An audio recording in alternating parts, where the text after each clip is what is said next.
এই দুনিয়ার জীবনটা আপনার আমার জন্য যথেষ্ট নয়। এই জগতের পর তোমার আমার আরো একটা জামানা সামনে রয়েছে, যেই জামানাকে কবর জামানা বলা হয়, কবর জগৎ বলা হয়।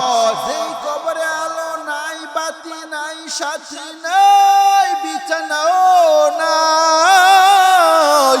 তোমাকে আমাকে, তোমার আপনজন আমার আপনজন, মিনহা খালাকনাকুম ওয়া ফিহা নুঈদুকুম ওয়া মিনহা নুখরিজুকুম তারাতান উখরা বলবে, মিল্লাতা বিকুম মুসলিমিন বলবে। ও মুসলমান ইমানদার, তোমাকে আমাকে মুসলমান আত্মীয় স্বজন আপনজন অন্ধকার কবরে রেখে আসবে, আর কোনোদিন দেখার জন্য কবরের পাশে যাবে না। অন্ধকার এই কবর এমন ভয়ঙ্কর, সাপ বিচ্ছুর ঘর, পোকা মাকড়ের ঘর। যদি তুমি জীবনের সব বিসর্জন শক্তি দিয়ে জবরদস্ত শক্তি চিৎকার করো, তোমার ওই চিৎকার কবরের ভিতরেই থাকবে, বাহিরের কেউ শুনবে না। আপনজন কেউ কোনোদিন কবরের পাশেও যাবে না। অন্ধকার কবরে তুমি আমি একা পড়ে থাকবো। এই দেহ দিয়ে কত অহংকার, কত বাহাদুরি, কত বাদশাহী করেছি, কত ক্ষমতা দেখাইছি। এই দেহের কত যত্ন নিয়েছি, কত সেবা করেছি। জানো হে মুমিন ভাই, মরণের ডাক যেদিন আসবে, অন্ধকার কবরে যখন তোমাকে আমাকে রাখবে, এই দেহের কোনো মূল্য থাকবে না। অন্ধকার কবর এমন একটা কবর, যেই কবরে যাররা পরিমাণ গুনাহ নিয়ে যদি যাওয়া হয়, কবরের উভয় দিকের মাটি একত্রিত হইয়া এমন জোরে চাপ দিবে, চাপের কারণে হাড্ডি গুড্ডি ভেঙ্গে চুরমাচুর হয়ে যাবে। তোমার আমার ওই কষ্টগুলো সহ্য করা সম্ভব হবে না। মায়ার নবী রাহমাতে আলম ফাতিমাতুজ জাহরা রাদিয়াল্লাহু তাআলা আনহা, কলিজার টুকরা মেয়ে ফাতেমাকে বলেন, ও ফাতিমা, কবরের সামানা তুমি তোমার নিজ থেকেই প্রস্তুতি গ্রহণ করো। ফাতিমা গো, অন্ধকার ওই কবরে আমি নবীর মেয়ে বলে যদি পরিচয় দাও, কোনো লাভ হবে না, কোনো লাভ হবে না রে মুমিন ভাই। ইতিহাসের কিতাবের মধ্যে লেখা হয়, আম্মা জান ফাতিমা রাদিয়াল্লাহু তাআলা আনহা যেদিন পৃথিবী থেকে বিদায় হয়ে যাবেন, অন্ধকার কবরের পথে যখন রওনা হবেন, রাত্রিবেলা ওনার কবর খনন করা হয়েছিল। এক সাহাবী কবরের পাশে দাঁড়ায় আর কবরকে সম্বোধন করে বলে, ও কবর, তুমি জানো নি তোমার কুলের মধ্যে কাকে রাখা হবে? কবর রে, এমন একজন মহান অতিথি তোমার মধ্যে তাশরীফ আনবেন, যিনি রাহমাতুল লিল আলামিনের কলিজার টুকরা ফাতিমা, যিনি পৃথিবীর সর্বশ্রেষ্ঠ সন্তান হাসান ও হুসাইন রাদিয়াল্লাহু তাআলা আনহু এর আম্মা জান। ও কবর, শেরে খুদা আলী রাদিয়াল্লাহু তাআলা আনহুর মুহতারামা স্ত্রীকে রাখা হবে। ও কবর, সাবধান, নবীর কলিজার টুকরা তোমার মধ্যে রাখা হবে। সাবধান করে দিলাম, আম্মা জান ফাতেমাকে তুমি কোনো কষ্ট দিও না। সুবহানাল্লাহ। কবরকে সম্বোধন করে যখন জনক সাহাবী বললেন, কবর আল্লাহর কাছে দোয়া করার বলো, মালিক আমার জবানটা খুলে দাও, আমার মনের বাসনা, আমার মনের চাহিদা, আমার মনের আকাঙ্ক্ষা ওই ব্যক্তিকে বলে দেই। আমার আল্লাহ রাহিম রহমান কাদের কুদরত মাওলা কবরের জবান খুলে দিলেন। কবর, কবর, কি কবর? কবরের জবান খোলার পর ওই সাহাবীকে ডেকে বলে, ওরে নবীর সাহাবী শুনো, আমি কবর এমন একটা জায়গা, আমি নবীর মেয়ে চিনি না, নবীর ছেলে চিনি না, আমি আবু বকর চিনি না, হাসান হুসাইন চিনি না, আমি চিনি একমাত্র ঈমান, একমাত্র আমল। আমল ছাড়া কোনো কিছু আমি কবরের কাছে ভিন্ন পরিচয় চলবে না। ওরে মুসলমান, কিসের অহংকার করি, কিসের বড়াই করি, কিসের বাহাদুরি করি? তাকায় দেখো, ওই কবরে তোমার মা আছে, তোমার বাবা আছে, তোমার দাদা আছে, দাদি আছে, নানা আছে, নানি আছে, তোমার বংশ পরস্পরা কত আপনজন ওই কবরের বাসিন্দা হয়ে নির্গুমে রাত কাটাচ্ছে। কে জানি না সাপের কামড়ে চিৎকার দিতেছে, শুনতেও পাওয়া যায় না।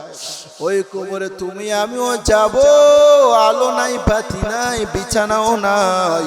ওই কবরের জন্য একটু সামানা তৈরি করো, কবর জগতের সামানা তৈরি করো হে মুমিন।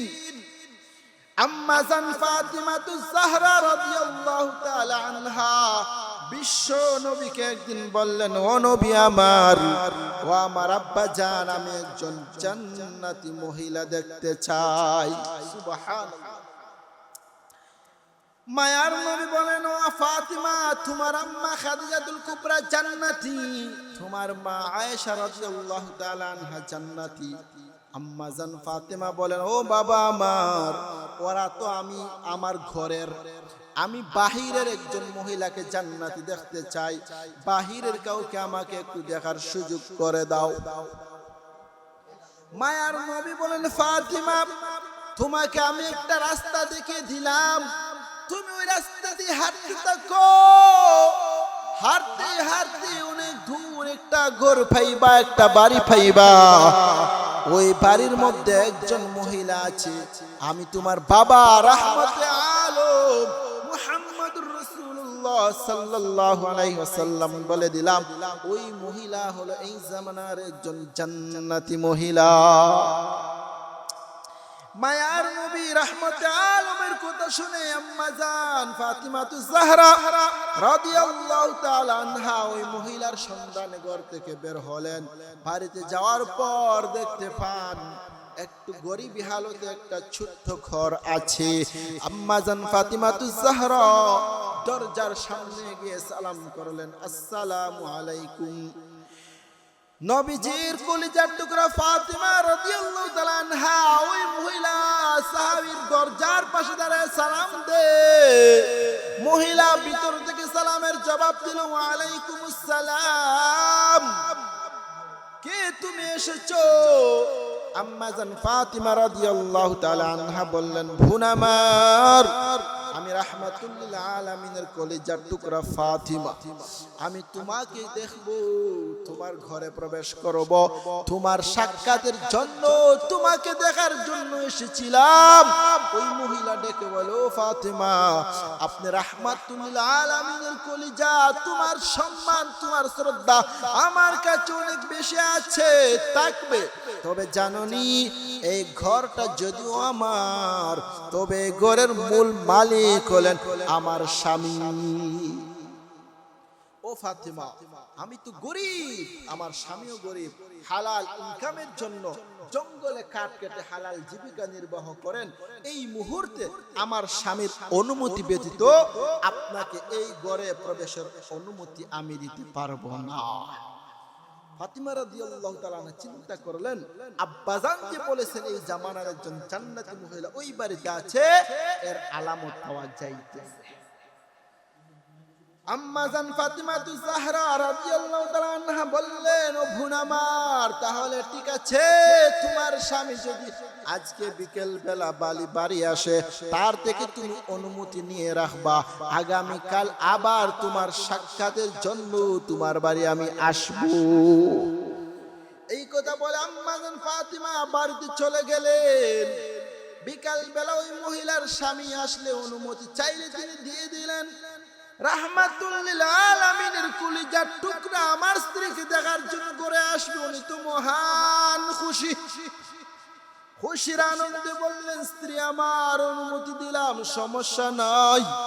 নবীর কলিজার টুকরা আসবে, যতটুকু সম্মান শ্রদ্ধা মেহমানদারি করতে হয় সর্বোচ্চ তুমি তা করবে। পরের দিন আম্মাজান ফাতিমা রাদিয়াল্লাহু আনহা ওই মহিলার বাড়িতে আসলে ওনার ছেলে হুসাইন রাদিয়াল্লাহু আনহু ছোট্ট ছেলে, উনি পিছু দিয়ে আম্মাজান ফাতেমার সাথে চলে আসলেন। ফাতেমা রাদিয়াল্লাহু তাআলা আনহা জানেন না, বাড়িতে আসলে যখন ডাক দিলেন হুনামার আসসালামু আলাইকুম, কারণ মুসলমানদের নিয়ম হলো আসসালামু ক্বাবলাল কালাম, মুসলমান কথার আগে সালাম বলবে, এটাই মুসলমানের কালচার, এটাই মুসলমানের আদর্শ, এটাই মুহাম্মদুর রাসূলুল্লাহ সাল্লাল্লাহু আলাইহি ওয়াসাল্লামের শিক্ষা। কথা বলেন ঠিক কিনা? আম্মাজান ফাতিমাতুজ জাহরা রাদিয়াল্লাহু তাআলা আনহা সালাম দিয়ে যখন অনুমতি চাইলেন, ওই মহিলা ডেকে বলে, ও ফাতিমা, পারবো না অনুমতি দিতে। ফাতেমা গো, আমার স্বামীর থেকে আমি মাত্র একজনের অনুমতি নিয়েছি, কিন্তু তোমরা তো দুইজন। ফাতেমা বলেন, আরেকজন কে? বলে আপনার সাথে কে? একটু তাকিয়ে দেখেন। ফাতেমা রাদিয়াল্লাহু তাআলা আনহা তাকিয়ে দেখেন, উনার পিছনে উনার ছেলে হুসাইন চলে এসেছে। ওই মহিলা বলল, আমি একজনের অনুমতি নিয়েছিলাম, দুজনের নেই নাই, তাই এই মুহূর্তে আপনাকে অনুমতি দেওয়ার সুযোগ আমার নাই। বেয়াদবি হলে ক্ষমা চাই, আমার স্বামীর অনুমতি ব্যতীত ঘরে প্রবেশ করার অনুমতি আমি দিতে পারবো না। ফাতিমা রাদিয়াল্লাহু তাআলা আনহা ভাবলেন, সত্যিই তো আমার বাবা যে বলেছেন যে মহিলা জান্নাতি, এর আলামত পাওয়া যাইতেছে। ওরে পর্দার অন্তরালের মা, তুমিও তোমার স্বামীর প্রতি শ্রদ্ধাশীল হও। ওনার পারমিশন, অনুমতি ব্যতীত ভিক্ষুককে ভিক্ষা দেওয়া জায়েজ নাই। স্বামীর অনুমতি ব্যতীত ওনার সম্পদ থেকে সাদাকা করা জায়েজ নাই। স্বামীর অনুমতি ব্যতীত কোন বন্ধুকে, কোন আপনজনকেও ঘরে আনা জায়েজ নাই। আম্মাজান ফাতিমা রাদিয়াল্লাহু তাআলা আনহা ওই মহিলাকে বললেন, বোন আমার, ঠিক আছে, আমি চলে গেলাম, আগামীকাল তুমি তোমার স্বামী আসলে বিকেল বেলা, আগামীকাল আমি আবার আসবো, তুমি দুজনের অনুমতি নিয়ে রাখিও। এই কথা বলে তিনি যখন বাড়ি চলে গেলেন, পরের দিন ওই মহিলা স্বামীর থেকে দুইজনের অনুমতি নিয়েছে। পরের দিন দেখা যায় যে হাসান হুসাইন রাদিয়াল্লাহু তাআলা আনহু এবং ফাতিমা রাদিয়াল্লাহু আনহা আসতেছেন। হঠাৎ করে হাসান রাদিয়াল্লাহু আনহু খেলতেছিলেন, উনি দেখলেন যে আম্মা গতকাল হুসাইন কোথায় গিয়েছিল, আজকে আবার গিয়েছে, এখন আমার নতুন পোশাক লাগবে না, অনুমতি লাগবে না, আমিও আম্মার সাথে চলে যাব। দেখবেন ছোট ছোট বাচ্চা যারা আছে, যদি দেখে মা কোথাও নতুন কাপড় পরে বের হয়েছে, তো সন্তানরা না কে কাপড় চোপড় না পরেও মায়ের পিছু দৌড়তে শুরু করে, মায়ের পিছু নিতে পাগল হয়ে যায়, মায়ের পিছু নিতে, মায়ের পিছনে দৌড়তে আরম্ভ করে। কারণ তার মা যেদিকে যাবে সেও সেদিকে যাবে। তাই হাসান রাদিয়াল্লাহু তাআলা আনহু হলেন হুসাইন রাদিয়াল্লাহু আনহুর বড় ভাই। উনি ভাবলেন, যেহেতু আম্মা জান ছোট ভাইকে নিয়ে যাইতেছে, আমিও চলে যাব। এই কথা ভেবে হাসান রাদিয়াল্লাহু তাআলা আনহু পিছন দিকে চলে আসলেন। দেখা যায় ওই মহিলার দরজার সামনে গিয়ে যখন সালাম দিলেন আর অনুমতি চাইলেন, ওই মহিলা বলল, ও ফাতেমা, আপনি তো দুজনের আপনার পক্ষ থেকে, আমার স্বামীর থেকে আমি মাত্র দুজনের অনুমতি নিয়েছিলাম, এখন তো দেখা যায় আপনারা তিনজন হলে তিনজনের অনুমতি আমি নেই নাই, সুতরাং আপনাদেরকেও আমার ঘরে আসার পারমিশন, অনুমতি আমার স্বামীর অনুমতি ব্যতীত দিতে পারবো না। ফাতিমা রাদিয়াল্লাহু তাআলা আনহা চিন্তা করলেন যে হ্যাঁ, আমার বাবা যে বলেছিলেন ওই মহিলা জান্নাতি, তার পরিচয়, তার প্রভাব আমি এখন পাইতেছি। তিনি বললেন, বোন আমার, ঠিক আছে, তুমি কালকে তিনজনের অনুমতি নিয়ে রাখবা, আমরা তিনজন কালকে আসব। এরপর তিনি আসলেন, দেখলেন, সাক্ষাৎ করলেন। তারপর ফাতিমা রাদিয়াল্লাহু তাআলা আনহা ওনার কাছে যে আলামত পেয়েছেন, যে কোয়ালিটি গুণ পেয়েছেন, এগুলো দেখে তিনি বুঝতে পেরেছেন যে হ্যাঁ, ওই মহিলা হলেন এই জামানার একজন জান্নাতি মহিলা। রহমতে আলম নবী আমার উম্মতের জন্য বড় পাগল, মেরাজ করেছিলেন পয়গম্বর, মেরাজে জান্নাত সফর করেছেন, জাহান্নাম সফর করেছেন। মায়ার নবী মেরাজ থেকে এসে বলেন, ও মহিলারা তোমরা তোমাদেরকে সেভ করো, কারণ আমি দেখেছি জাহান্নামে বেশিরভাগ মহিলারা জ্বলতেছে। নাউজুবিল্লাহ। ওরে পর্দার অন্তরালের মা, আমরা আপনারা তো নবীদের মা, ওয়ালিদের মা, আলেমের মা, হাফেজের মা, আপনারা তো খাজা মুঈনুদ্দিন আজমিরির মা, শাহজালালের মা। ও মা গো মা, আপনাদের গর্ভ থেকে জামানার আহমদ শফি বের হয়েছে, আপনাদের মায়ের মতো মা থেকেই তো শাইখুল মাশায়েখ আল্লামা আব্দুল করিম শাইখে কৌরিয়ার আবির্ভাব হয়েছে। ও মা, মুফতি আমিও তো একজন মায়ের সন্তান। আল্লাহর কুতুব সৈয়দ ফজলুল করিম পীর সাহেব চরমনায় এক মায়ের সন্তান, নুরুদ্দিন গহরপুরী কোন এক মায়ের সন্তান। ও মা গো মা, তুমি তোমাকে পর্দার ভিতরে সেভ করো, স্বামীর আনুগত্য করো, আল্লাহর বিধান পর্দা মেনে চলো। ওই সামান্য বিধান যদি মেনে চলতে পারো, তোমাদের জন্য জান্নাতে যাওয়া সহজ হয়ে যাবে। কবর বড় ভয়ঙ্কর কবর, যেই কবরে কোনো টাকায় লাভ হবে, কোনো টাকা কাজে আসবে না, ধন সম্পদ কাজে আসবে না, ক্ষমতা প্রভাব শক্তি কোনো কাজে আসবে না। ওই কবরে কাজে আসবে একমাত্র ঈমান, আমল ও তিলাওয়াতে কোরআন। তিলাওয়াতে কোরআন এই দুনিয়ার জমিনে রাসূল বলেন, আশরাফু উম্মতি হামালাতুল কোরআন, আমার উম্মতের মধ্যে সর্বশ্রেষ্ঠ উম্মত হলো ওই জাতি যারা কোরআনুল কারীমের তিলাওয়াত করে, যারা কোরআনুল কারীমের সাথে সম্পর্ক রাখে।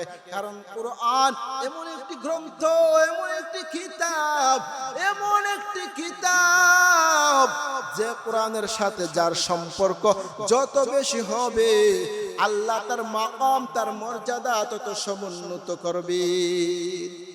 কত শত বছর হয়ে গেল, ইমামে আজম আবু হানিফা রাহিমাহুল্লাহ দুনিয়ার জমিনে নাই, কিন্তু কোটি মুমিনের হৃদয়ে এখনো ইমামে আজম আবু হানিফা জিন্দা। এর পিছনে মূল কারণ টাকা ছিল না, না, একটাই কারণ, সেটা হলো কোরআন। আবু হানিফার জীবন কোরআনের রঙে রঙিন ছিল, আবু হানিফার জীবন আল্লাহর ইবাদতে সাজানো ছিল, আবু হানিফার জীবন হালাল ভাবে চলছিল, যার কারণে আমার আল্লাহ আবু হানিফার এত মাকাম দান করেছেন। শত বছর হয়ে গেল, আজও কোটি মানুষ তার কথা স্মরণ করে। কেমন ব্যক্তি ছিলেন ইমামে আজম আবু হানিফা রাহিমাহুল্লাহ, যে ব্যক্তি কোনোদিন হারাম স্পর্শ করে নাই, যে আবু হানিফা রাহমাতুল্লাহি আলাইহি কোনোদিন মানুষকে কষ্ট দেয় নাই, যে আবু হানিফা রাহমাতুল্লাহি আলাইহি কোনোদিন 5 ওয়াক্তের নামাজের মধ্যে থেকে একটা ওয়াক্তের নামাজ মিস করে নাই, যে ইমামে আজম আবু হানিফা রাহমাতুল্লাহি আলাইহি কখনো বলেও তাহাজ্জুদের নামাজ মিস করে নাই, যে আবু হানিফা রাহমাতুল্লাহি আলাইহি রমজানুল মুবারকে প্রতি রমজানে কোরআনুল কারীমের 62 খতম আদায় করতেন। ওই আবু হানিফা কেমন ব্যক্তি, সামান্য একটা এক্সাম্পল দিলে আপনারা বুঝতে পারবেন। আমার বন্ধুগণ, ইমামে আজম আবু হানিফা রাহিমাহুল্লাহ, উনার এক ছাত্র ছিলেন হযরত ইমাম আবু ইউসুফ রাহিমাহুল্লাহ তাআলা, উনার বাড়িতে মেহমান হয়ে গিয়েছিলেন। আজকে ছাত্র উস্তাদের মধ্যে তেমন সম্পর্ক নেই, তাআল্লুক নেই, যার কারণে ইলমে ওয়াহির যে গভীরতা, যে স্পৃহা, ইলমে ওয়াহির যে পাওয়ার, সেটা আমাদের মধ্যে বদ্ধমূল হয় না। কারণ ছাত্র উস্তাদের মধ্যে যে তাআল্লুক হওয়া উচিত, ওই রকম তাআল্লুক ছাত্র উস্তাদের মধ্যে যে সম্পর্ক নিষ্পত্তি গভীর হবে, এরকম আমাদের মধ্যে এখন পাওয়া যায় না। পাওয়া যাবেই বা কি করে? কিছুদিন আগে তো ভাইরাল এক বক্তা, পিচ্ছি বক্তা বলছে শাইখুল ইসলাম আল্লামা উবাইদুল্লাহ ফারুক সাহেবকে উস্তাদ বলতে নাকি তার লজ্জা লাগে। নাউজুবিল্লাহ। আমি ওই বন্ডটাকে বলবো, তোর মতো বেয়াদবকে ওয়াজের মঞ্চে দেখতে আমাদের লজ্জা লাগে। কথা বলেন ঠিক কিনা? মুহতারাম হাজিরিন, এই এইরকম যদি ছাত্র উস্তাদের মধ্যে তাআল্লুক হয়, নিসবত হয়, তাহলে ইলম কোনদিন আমাদের দ্বার প্রান্তে এসে পৌঁছবে না। ছাত্র উস্তাদের তাআল্লুকের মাধ্যমে, নিসবতের মাধ্যমে, সম্পর্কের মাধ্যমে যে ইলমের আদান প্রদান হয়, ওই ইলমে বেশি বরকত হয়। কালো কাগজ থেকে ইলম শেখা যায় না, বই থেকে ইলম শেখা যায় না। ইলম শিখতে হলে, ইসলাম শিখতে হলে উস্তাদের সিনা ও সিনার মাধ্যমে শিখতে হয়। যাই হোক, যারা বলতে চাচ্ছিলাম সেটা হলো এই ইমামে আজম আবু হানিফা রাহমাতুল্লাহি আলাইহি, ওনার ছাত্র ইমাম আবু ইউসুফ রাহিমাহুল্লাহর বাড়িতে মেহমান হয়েছিলেন। রাতের বেলা উনি খাবার খেয়েছেন। রাতের বেলা খাবার খেয়ে উনি রাত্রি যাপনের জন্য বাসায় বিশ্রাম নিচ্ছিলেন। ওনার মেয়ে, দেখেন, ইমামে আবু ইউসুফ রাহিমাহুল্লাহর এক মেয়ে ইমামে আজম আবু হানিফার জন্য 3 জনে পেট ভরে খাবার খেতে পারে এই পরিমাণ খাবার আবু হানিফার সামনে দিয়েছেন। রাতের বেলা তাহাজ্জুদের জন্য পানি রাখছিলেন, কিন্তু দেখা যায় ইমামে আজম আবু হানিফা 3 জনের খাবার একাই খেয়ে ফেললেন।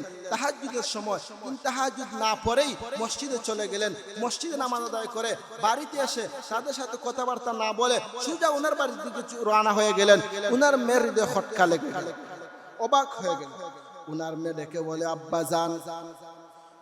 ইমামে আবু ইউসুফ রাহিমাহুল্লাহর মেয়ে ইমাম আবু ইউসুফকে ডাক দে, ও আব্বা, কত প্রশংসা আমাদের কাছে করেছো। এই জামানার শ্রেষ্ঠ ইমাম আবু হানিফা, এই জামানার শ্রেষ্ঠ উস্তাদ ইমামে আজম আবু হানিফা, এই জামানার শ্রেষ্ঠ মানুষ ইমামে আজম আবু হানিফা, কিন্তু দেখা যায় ওনার মধ্যে সুন্নতের কোনো লেশমাত্র নাই। ও আব্বা, আমি 3 জনের খাবার ওনার সামনে দিলাম। সুন্নাহ হলো তিনি অল্প খাবার খাবেন, বাকি খাবারগুলো ফেরত আসবে, কিন্তু তিনি 3 জনের খাবার একাই খেয়ে ফেললেন। আব্বা গো, এটা তো সুন্নাহর খেলাফ হলো। ও আব্বা, তাহাজ্জুদের নামাজ মহান বড় একটা ইবাদত। আমি লক্ষ্য করে দেখলাম, আমি তাহাজ্জুদের জন্য বদনায় পানি রাখলাম, কিন্তু দেখা যায় তাহাজ্জুদের সময় ওযু না করে মসজিদে গেলেন। সুন্নাহ হলো নামাজ শেষে এসে বাড়িতে এসে মুআমেলা করবেন, তাদের হাল পুরসি করে বিদায় নিয়ে তারপর বাড়ি যাবেন, কিন্তু উনি নামাজ পড়ে সোজা বাড়ির দিকে চলে গেলেন। ওই যার মধ্যে, যে ব্যক্তির মধ্যে নবীর সুন্নাহ নাই, নবীর আদর্শ নাই, নবীর আখলাক নাই, ও আব্বা আবু ইউসুফ আপনার কাছে জানতে চাই, ওই ব্যক্তি শ্রেষ্ঠ ইমাম হয় কি করে? ইমাম আবু ইউসুফ রাহমাতুল্লাহি আলাইহি বলেন, ও মা, আমার উস্তাদকে এই কথা প্রশ্ন করার মতো সাহস আমি রাখি না। মেয়ে বলল, আব্বা, আপনি ইমাম সাহেবকে ডেকে আনেন, আমি জিজ্ঞাসা করে নেব। ইমাম আজম আবু হানিফার ছাত্র ইমাম আবু ইউসুফ রাহমাতুল্লাহি তাআলা আলাইহি দ্রুত বেগে ইমাম সাহেবের পিছু নিলেন। পাশে গিয়ে বলেন, হুজুর, আমার মেয়ের কিছু কথা ছিল আপনার সাথে, সে বলতে চায়। কষ্টকর হলেও যদি একটু বাড়িতে তাশরিফ নিতেন অনেক ভালো হতো। ইমামে আজম আবু হানিফা জামানার শ্রেষ্ঠ ইমাম বারবার প্রত্যেকে ফিরে এসে বাড়িতে আসলেন। মেয়ে সালাম করে পর্দা আড়াল থেকে বলল, হুজুর, আমার জামানার শ্রেষ্ঠ ইমাম আপনি। কত প্রশংসা শুনেছি আমার আব্বার কাছে থেকে, অথচ জানলাম আপনি সুন্নি, আপনি সুন্নাতওয়ালা। দেখা গেল আমি 3 জনের খাবার দিলাম, সুন্নাহ হলো অল্প খাবার খাবেন, আপনি 3 জনের খাবার পরিপূর্ণ খেয়ে নিলেন, সুন্নাহর খেলাফ হয়েছে। ওগো আবু হানিফা, তাহাজ্জুদের ওযুর জন্য পানি রাখলাম, আপনি তাহাজ্জুদ না পড়ে সোজা মসজিদে চলে গেলেন, ওযুও করলেন না, তাহাজ্জুদও পড়লেন না। তাহলে এটা সুন্নাত তরিকায় তো হয় না। ওই ইমাম সাহেব, 3 নাম্বার প্রশ্ন আমার, নিয়ম হলো নামাজ শেষে বাড়ি এসে তাদের কাছ থেকে মুআমেলা তথা হাল পুরসি জিজ্ঞাসা করে বিদায় নেওয়া। আপনি দেখা যায় কিছু না বলে সোজা আপনার বাড়ির দিকে রওনা হয়ে গেলেন, এটাও তো সুন্নাহর খেলাফ। আপনি এত বড় ইমাম, আপনার কাছ থেকে সুন্নাহ পরিপন্থী কোনো কাজ আশা করি নাই। এমনটা হওয়ার কারণ কি জানতে পারে কি আমার বন্ধুগণ? ইমাম আজম আবু হানিফা রাহমাতুল্লাহি আলাইহি ওই মেয়ের প্রশ্নের জবাবে বলেন, ও মা আমার, তোমার বাবা আবু ইউসুফ এত হালাল খাবার আমার সামনে পরিবেশন করেছেন, আমি আবু হানিফা দেখতে পাইলাম আল্লাহর রহমত বরকত তোমার বাবার আনা খাবারের মধ্যে নাজিল হইতেছে। সুবহানাল্লাহ। ও মা আমার, আল্লাহর বরকত নাজিল হইতে দেখে হালাল খাবার বেশি খেয়েছি, বরকত বেশি হয়েছে, এই জন্য আমি বেশি খাবার খেয়েছি। মা আমার, ওই হালাল খাবার বেশি খাওয়ার কারণে আল্লাহ দয়াময় আল্লাহ এত খুশি হইয়া আমার ইলমের মধ্যে এত বরকত দিয়েছেন। আমি কোরআনের একটা আয়াত পড়েছি, সারা রাত জাগ্রত থেকে ওই আয়াতের তাফসীর লিখেছি, তাফসীর বের করেছি। মা আমার, ইলমি চর্চায় আমি লিপ্ত ছিলাম, আমার ওযু যায় নাই, সারা রাতের মধ্যে ঘুমও আসে নাই, অজুও যায় নাই, যার কারণে তাহাজ্জুদের সময় নতুন ভাবে অজু করার প্রয়োজন হয় নাই। ও মা আমার, 2 নাম্বার প্রশ্ন হলো ইলমের চর্চায় তাকায় কুরআনুল কারীমের আয়াত নিয়ে রিচার্জ করতে তাকায় আমার অজু যায় না, অজুর প্রয়োজন হয় নাই। 3 নাম্বার কারণ, আমার বাড়িতে অনেক দূর দূরান্ত থেকে অনেক ছেলেরা মেয়েরা আসে কোরআন শিক্ষার জন্য, কোরআন পড়ার জন্য। ও মা আমার, ওরা এসে যদি দেখে আমি বাড়ি নাই তাদের কষ্ট হবে। আমি চিন্তা করে দেখলাম আমার একটা সুন্নত আমলের জন্য যদি এতগুলো মানুষের কষ্ট হয় তাহলে তো আমি ক্ষতিগ্রস্ত হয়ে যাব। তাই আমি ভাবলাম আমার একটা সুন্নার আমল বাদ দিয়ে হলেও আল্লাহর বান্দাদেরকে কষ্ট দেওয়া থেকে বিরত থাকি। এই জন্য তোমার বাবার বাড়িতে এসে তোমার বাবার থেকে বিদায় না নিয়ে আমি সোজা চলে গেলাম, যাতে করে আমার বাড়িতে আসা লোকগুলোর কষ্ট না হয়। সুবহানাল্লাহ।